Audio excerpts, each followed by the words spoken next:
2007 Honda Civic. Customer complaint is a lot of vibration being felt in the cabin area, and upon shifting while a car is driving from 0 to 15 to 20 miles per hour, trans does not feel like it's shifting correctly.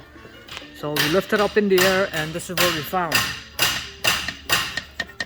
And making a lot of clunking noise as well too. And as you can see, I can rock the motor and trans with my hand. So this is it.